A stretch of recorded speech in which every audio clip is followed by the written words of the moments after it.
아침 말씀. 오늘 본문 말씀은 사도행전 14장 1절에서 18절입니다.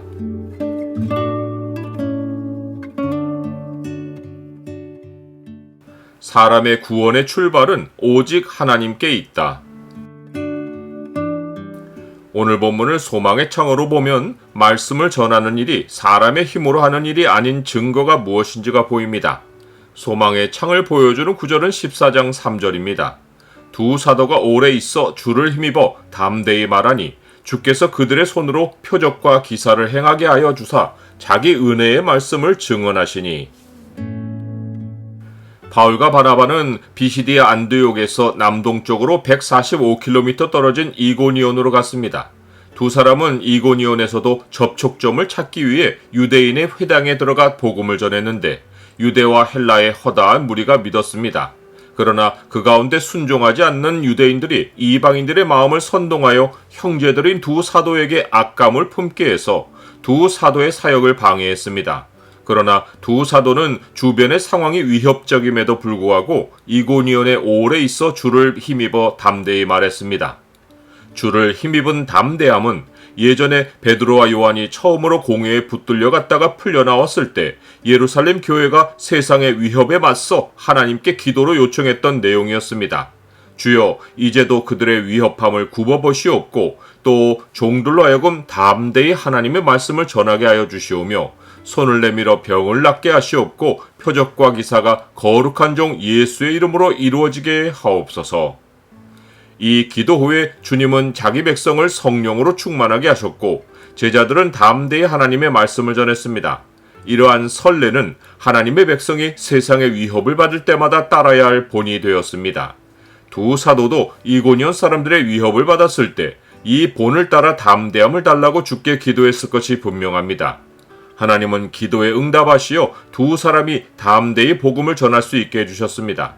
또한 주님은 기도의 응답으로 두 사도의 손으로 표적과 기사를 행하게 해주셔서 주님의 은혜에 관한 말씀을 증언하게 하셨습니다. 그 결과 위협하던 이방인 무리는 둘로 나뉘어 유대인들을 따르는 자들도 있고 두 사도를 따르는 자들도 있었습니다. 유대인들은 자기들의 세력이 약해지는 것을 보고 성읍의 관리들까지 선동했고 이방인과 유대인과 그 관리들이 두 사도를 모욕하고 달려와서 돌로 치려 했습니다. 두 사도는 이 사실을 알고 도망하여 루스드라와 더베와 그 근방으로 가서 복음을 전했습니다. 루스드라는 이고니온에서 32km 떨어져 있고 더베는 거기서부터 93km 더 떨어진 곳이었습니다. 두 사도가 더베로 이동하기 전에 먼저 도착한 루스드라는 유대인의 회당이 없는 순전한 이방 성읍이었습니다. 루스드라 사람들은 헬라어에 익숙하지 못하고 루가오니아 방언으로 생활했습니다. 이곳에서 바울이 복음을 전할 때 나면서 한 번도 걸어본 적이 없는 한 사람이 앉아서 바울이 말하는 것을 듣고 있는데 바울이 주목하여 보니 그에게 구원받을 만한 믿음이 있었습니다. 믿음은 그리스도의 말씀으로 말미암는 것인데 그 못 걷는 사람은 말씀을 들을 때 고개를 끄덕이며 간절히 사모하는 모습을 보였을 것이 분명합니다. 이에 바울은 그를 보고 큰 소리로 네 발로 바로 일어서라 라고 말했고 그 순간 그가 일어나 걷기 시작했습니다. 이 현장을 목격한 루스드라 사람들이 루가오니아 방언으로 소리를 지르며 신들이 사람의 형상으로 우리 가운데 내려오셨다라고 말했습니다. 그러고는 바나바는 제우스라 하고 바울은 말하는 자이므로 헤르메스라고 했습니다. 바울과 바나바는 그들의 말을 이해하지 못했습니다. 그런데 지켜보니 사람들이 분주히 움직이더니 제우스 신당의 제사장이 소와 화환들을 가지고 와서 무리와 함께 두 사도에게 제사하려고 했습니다. 그들이 이렇게 한 이유는 제우스와 헤르메스가 이 성읍에 왔다가 푸대접 받아서 성읍에 재앙이 임했다는 속설이 있었기 때문입니다. 루스드라 사람들은 재앙을 두려워하여 두 신들에게 제사로 극진히 대접하고자 한 것입니다. 나는 사람들의 속설을 두려워하지 않고 오직 하나님을 두려워합니까? 루스드라 사람들은 방언을 말하였기에 두 사도는 이들을 말리는데 곤욕을 치렀습니다.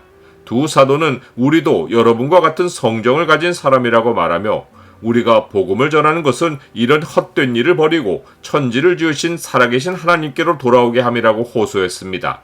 그러면서 하나님이 지나간 세대에는 모든 민족으로 자기들의 길을 가도록 방임하셨지만 그러는 가운데도 비와 결실기를 주시는 선한 일로서 그들의 마음을 만족하게 하셨다고 말했습니다.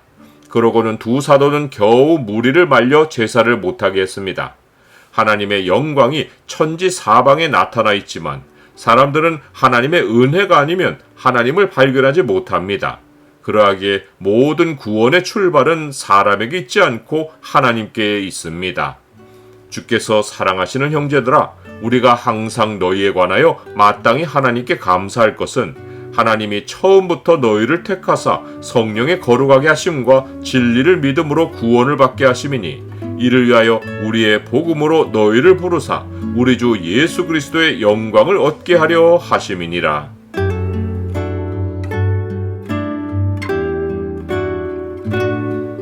주님, 주의 백성에 대한 세상의 위협은 사방에 있지만 주는 우리를 돕는 방패이시고 우리의 요새이십니다. 세상의 위협을 하감하시오며 주의 백성에게 담대함을 주사 복음을 전하고 끝까지 주의 말씀을 따라 살도록 도와주옵소서. 예수 그리스도의 이름으로 기도드립니다. 아멘.